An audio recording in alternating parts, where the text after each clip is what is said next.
The Justin Robert Young program brought to you as always by everybody who supports us at payjurydaily.com.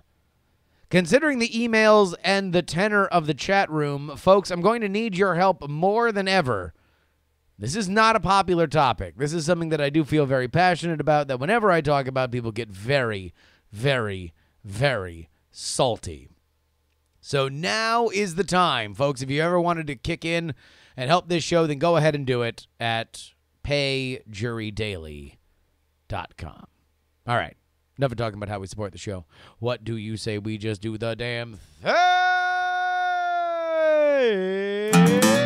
There we go.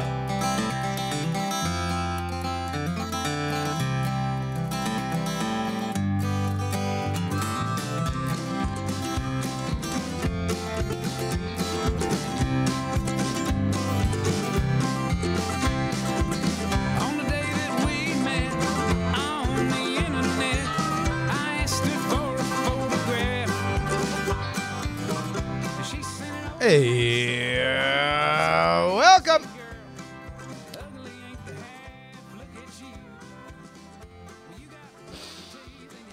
Can you guys smell that? Yeah, I can smell it. I can smell it in the air I breathe right now. That briny scent. Yes, the pungent sodium odor. The salt is already out. The salt's already been spread. The butts are already pre-hurt. We begin with College is a Sham week. And before I begin, I will give it a little preamble. For whatever reason, whenever I get into this, everybody has a reaction. It's the reason why I like doing it. Because as a talk show topic, you want people to have an opinion. You would rather not people have a blasé sort of reaction. In fact, this has been a problem for me in my career. Is oftentimes I understand where people will get apoplectic, and I avoid it for the sake of nuance and education. I think that we can do that without everybody getting all mad. But this is a topic that I've found very, very passionate for a very long time. I do want to talk about it. It is amazing, though, to me that whenever I say something like college is a sham, or I dare criticize the underdog, the very institution, the sweet American tradition of 4-year college degrees. Whenever I dare, the mean podcaster, the mean Mr. Twitch streamer, the mean independent podcaster, whenever he dares criticize it, you can place your right ear on the ground, because you can feel the herd of people who want to defend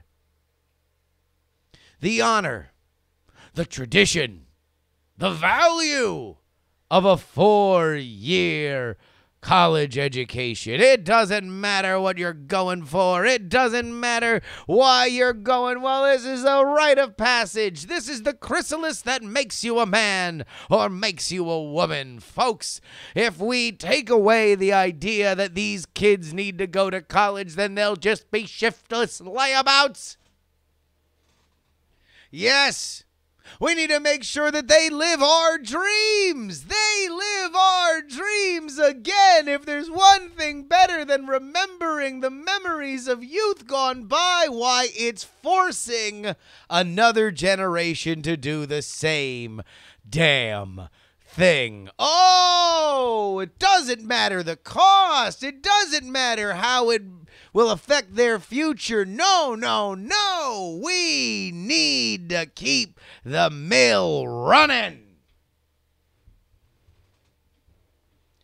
And it's already happening, and we're gonna get to it here in the mail. Everybody's got to have their little carve outs. They're little carve-outs. No, but it's not in case of this, and it's not in case of that, and actually it can be a thing if you do a thing. Of course. Of course. I like to say college is a sham because, see, someone just donated $1. Acorn S just gave me $1 on Twitch because that was such a good fucking rant. Not everything is everything. You all should know me well enough to know that. Nor am I saying that I regret my collegiate education. Indeed, I got a 4-year liberal arts degree. I don't regret going to it. In fact, in 2 weeks, I'm going to be returning to my alma mater so I might help kids who are in my position now as I was oh so many years ago. I like to play into this system just as much as anyone. But God forbid you criticize it. Because you're not just criticizing this concept. You're not just criticizing what it does to people. You're not just criticizing the people that run it. No. The thundering herds that dare to defend this system. To them, you're not attacking the thing. You're attacking their lives. You're attacking tradition.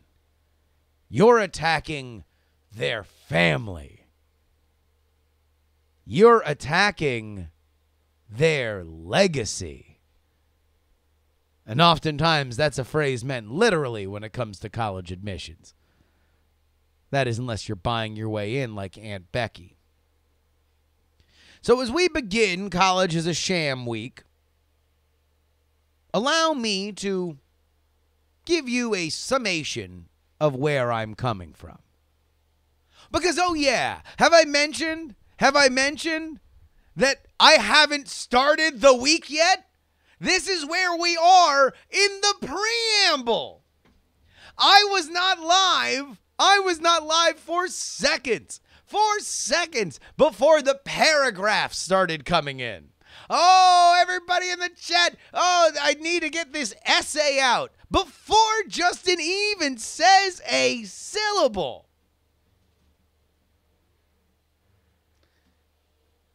So might I begin with this. Imagine it was tradition that you bought a printing press when you graduated from high school. Imagine. Now, you might never really know what to do with the printing press. But you do know that the power of a printing press is undeniable. I would never want to take away from that. Cultures have been created on the basis of a printing press. Powerful kingdoms have been toppled because of the freedom of information that it represents. A printing press is power. But of course, a printing press isn't just a powerful machine that you hit a button and the product spits right out. No. It takes time and effort and idea. They're expensive. They're specific. They're fussy. Now, sometimes you might be able to, in your life, whether or not you use the printing press, you might be able to get a job from other people who have bought printing presses. Specifically, you might be able to get a job from people who have bought printing presses from the same place that you bought yours. There's a little bit of a camaraderie there. And if you don't buy a printing press, dare you to not buy a printing press, you might be looked down upon because, well, we all got them. What's wrong with you?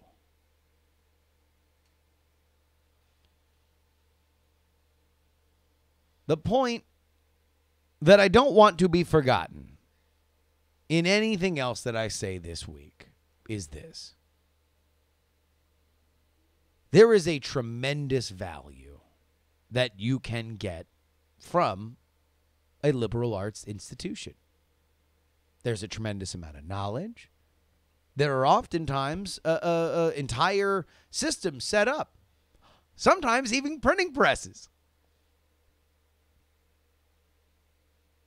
But if you don't know what you want to do with it, if you don't know how to operate it, if you have no idea of how you will make it work for you before you own it, then you're going to be about as useless as a child walking in to a newspaper printing press and asking what they're supposed to do. Now, where's the sham? That is the name of this week, right? I'll tell you where the sham is.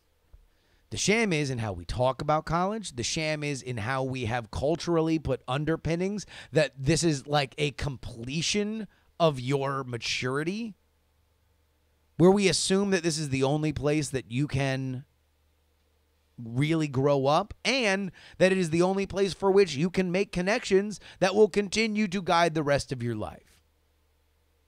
I believe it is our blind defense of this institution that has allowed it to get away with tremendous, unconscionable evolutions, up to and including the price, the product you do get for it,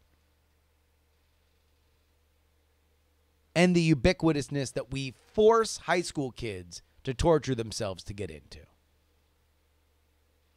What I will intend to prove in College is a Sham Week is that your degree is not a sham. In fact, there are many times where you need these degrees. Your experience is not a sham. No, no, no. The sham is the culture, and we will dismantle it piece by piece. But first,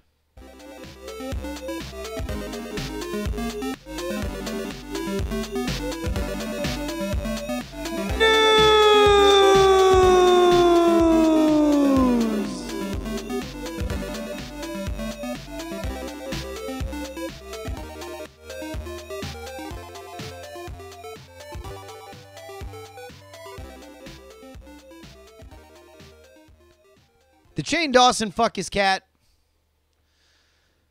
That's the question that the internet is asking today. According to the Daily Mail, YouTube star Shane Dawson, who has a YouTube channel with 21,000 videos on it, had a podcast, old podcast audio surface.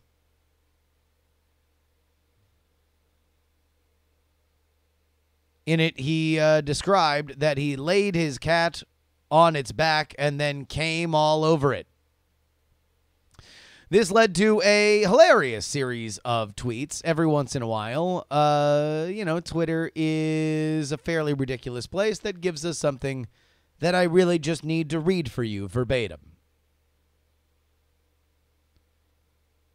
I didn't fuck my cat, wrote Shane Dawson. I didn't come on my cat. I didn't put my dick anywhere near my cat. I've never done anything weird with my cats. I promised myself I wasn't going to make apology videos after last year's thing, so I'm just going to be as short and honest with you as possible. I've apologized many times for all the dumb shit I've said in my videos and podcasts over the years. I've learned my lesson over and over and over again. I'm more confident now in my ability to be entertaining by just being myself and not being shocking for laughs. That story was fake and based on a dumb, awful sketch idea I had years ago that I never made, thank God. And when the opportunity came up for a funny moment in the podcast, I told it as if it was a real story, which was disgusting and very, very dumb. My goal with the podcast and with my videos years ago was to tell shocking stories that would make people laugh and scream, "Oh my God, no, you didn't." And think, oh, so crazy. It's embarrassing and I fucking hate myself for it. Now that I'm making stuff I love, I'm being myself and it feels so much better. I finally feel like I'm putting stuff out into the world that means something. I'm not saying I hate everything I've made over the years. There are so many jokes I'm proud of, but all of my offensive jokes, over-the-top stories, and insensitive jokes are something that still haunt me and something that I have to be faced every day with on the internet. It never gets easier. So I'm sorry for what I said about my cat. That's the line. I'm sorry what I said about anything or anyone that was offensive, and I'm sorry for being somebody who thought being super offensive and shocking all the time was funny. I'm sorry for my past, and I'm ready to make it right. And I feel like without my past, I wouldn't be who I am today, and I wouldn't be able to grow and spend my energy on things that actually mean something. This has been the best 2 years of my life, and it's because I've been able to drop the act, be myself. I'm sorry for not doing it sooner. Although he is not sorry for fucking his cat, because as he covered, indeed he did not fuck his cat.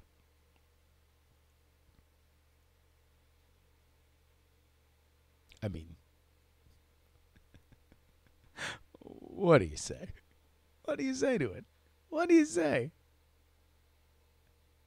There is an old adage in journalism that the most gotcha question of all time is, when did you stop beating your wife? Because how do you answer that correctly? But also, when did you stop fucking your cat? It's a pretty good one. It's a pretty good one. All right, let's go ahead and do emails.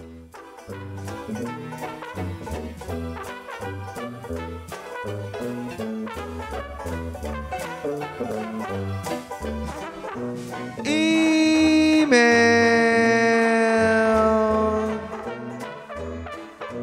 Or wait, if it's Shane Dawson. Feline.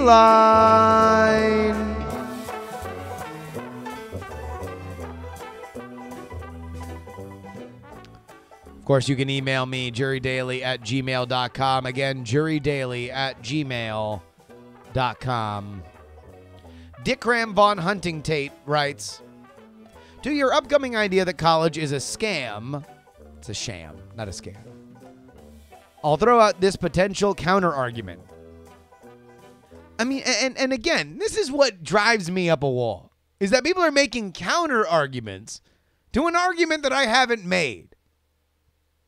Now, sure, I've talked about this before, but who's to say that I haven't changed my mind? Who's to say that I haven't evolved my thinking? Wouldn't one theoretically want to wait to at least counter-argue what I am saying by waiting for me to say it?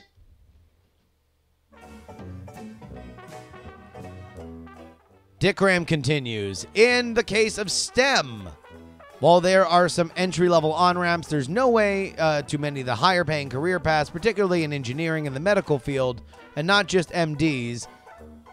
Also, many of these paths command salaries that provide a significant return on the cost of college, even if it's driven by debt. Caveat on my personal experience, while I did get an engineering undergraduate degree, I did so on an ROTC scholarship and paid that back in 8 years of military service, where my salary, even including benefits, was way below what my classmates were making.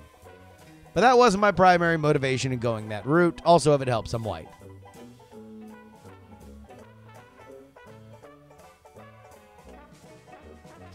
Sam writes, loved your week of high school plan, but I'm nervous about next week. I'm getting ready to go to college because I can't legally be a professional counselor without it, annoyingly. I'm in the middle of studying for a math test to get in. Fun, since any other statistics in my career, figures on the internet is getting ready to stab me in the back motivation-wise without meaning to. If it's a week of me being warned to avoid, I look forward to it. But given the name, I'm worried. I might have to miss out. Love the show and all you do. Sam, don't worry. If you are going with a specific purpose in mind, then you already know what you will be printing on your printing press.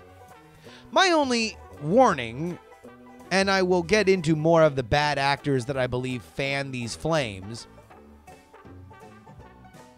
is people who go to college for no purpose, or because it is now felt to be a thing that you absolutely need to do to be a complete human.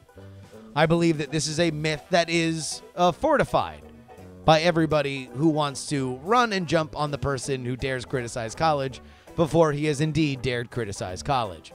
Dave writes, I'm not sure what kind of high school you went to in Florida. I was in New Jersey and it was the 70s. Maybe things improved over time, but $5,000 per student? Damn. Wait up. Here in Pennsylvania, we can't get everybody computers. I have a family in Camden, New Jersey. That's the ghetto. And they can't get recent textbooks. I love your enthusiasm. You make me nostalgic. I'd rather have another shot at being in my 30s than in my teens. Sorry, I love your shows. I'm in my 50s and I find this debate very interesting. I've had discussions about this before. I would have graduated high school in '82, long story. I wish I had an opportunity to explore career opportunities. I wish I had a piece of paper to say, hey, I deserve an interview. 18 is too young to be out on your own. The world is complicated. It requires a lot of tools. You're on the right path. High school should be improved, but the first step should be leveling the opportunities across socioeconomic boundaries. The GI Bill after World War II is something to consider for college, but too many of our young people don't have the skills to compete in the world they are entering. Do you know for most blue-collar jobs you need at least some kind of college or technical training? And they have little to no benefits?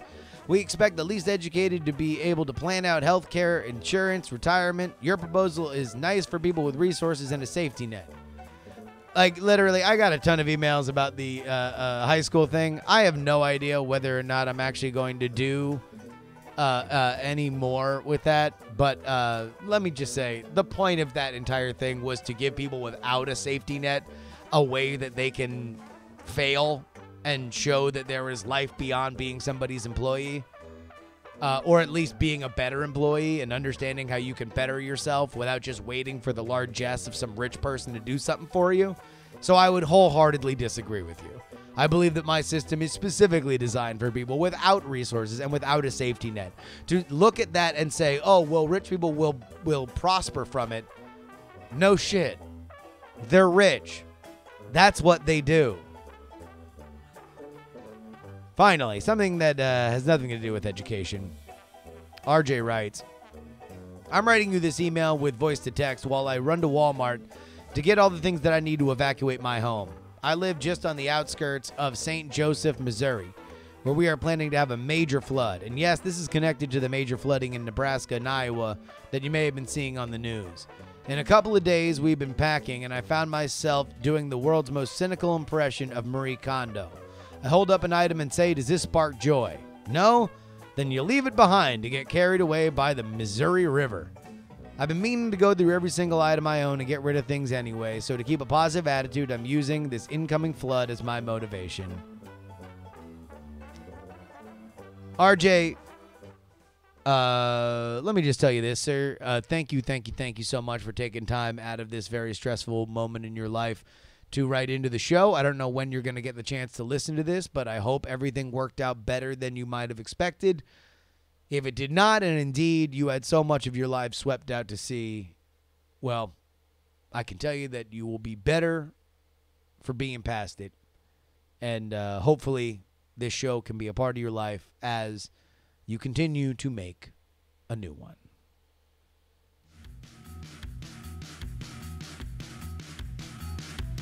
I want to thank our producers, the Jen, PD Rave, Non-Specific, Rock and Roll Martian, Joe Acosta, whoa! James, the OG Brito, whoa! Matthew B. and Chris. I want to thank everybody who wrote into the show. You can be a part of that if you go ahead and write in.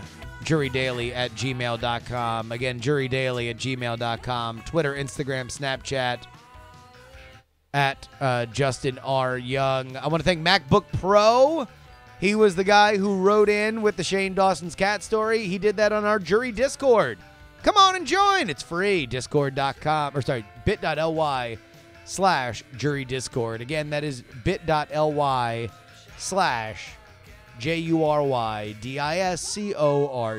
Ladies and gentlemen, that about wraps it up for us. My name is Justin Robert Young. Please give a round of applause to Mr. Wacky. But more importantly, please don't die.